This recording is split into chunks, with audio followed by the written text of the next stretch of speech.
On va faire deux exemples de ce que pourront donner les accords d'entreprise dans deux types d'organisation du travail. Le premier, c'est le travail de nuit. Jusqu'ici, le travail de nuit était défini par la loi.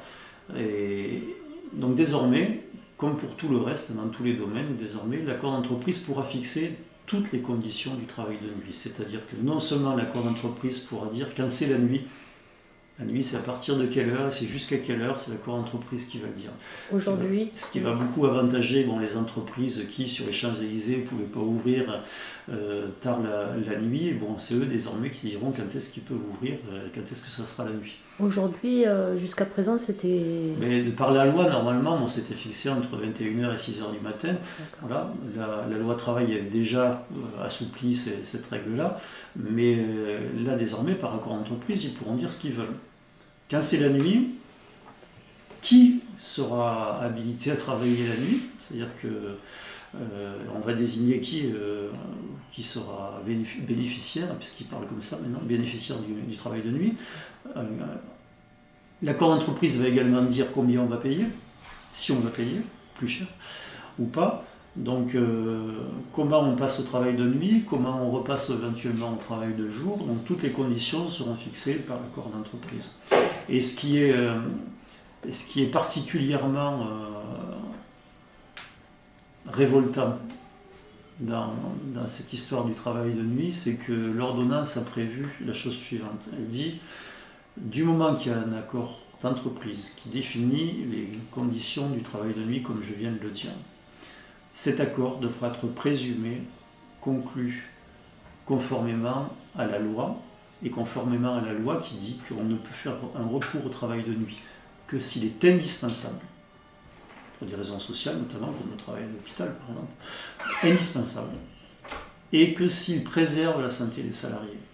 Donc l'ordonnance écrit noir sur blanc que du moment qu'une entreprise a passé un accord sur le travail de nuit, cet accord préserve la santé des salariés, donc travailler de nuit c'est bon pour la santé, voilà, et c'est indispensable. Ils n'auront pas à en faire la preuve.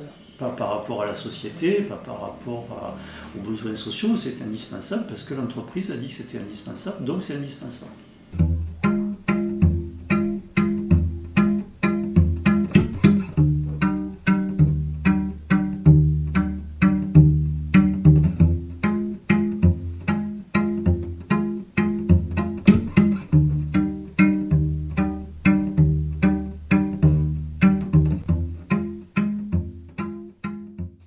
Et ensuite, le deuxième exemple que je voulais donner, c'est le travail à distance.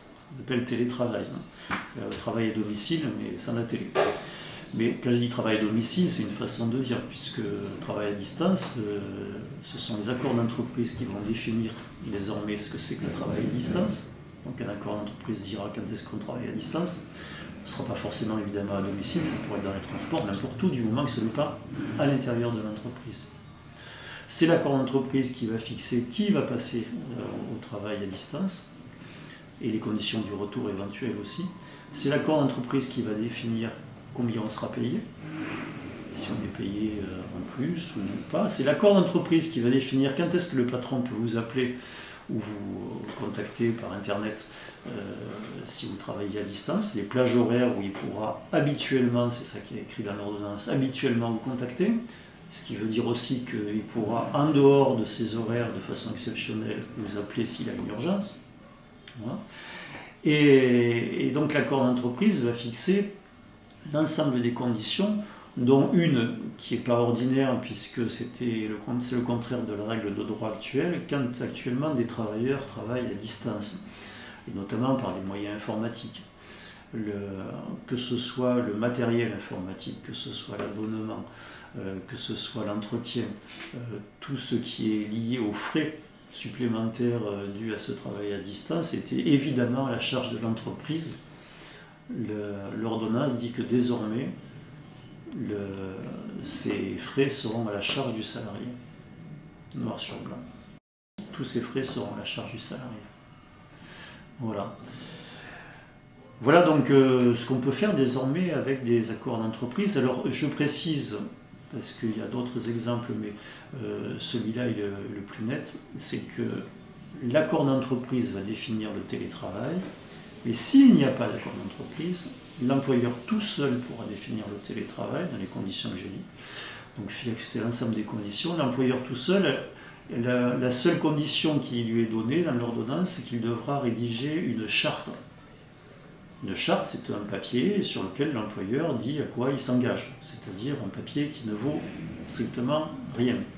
Mais c'est une mode anglo-saxonne qui remplace de plus en plus la loi qui n'est plus appliquée nulle part.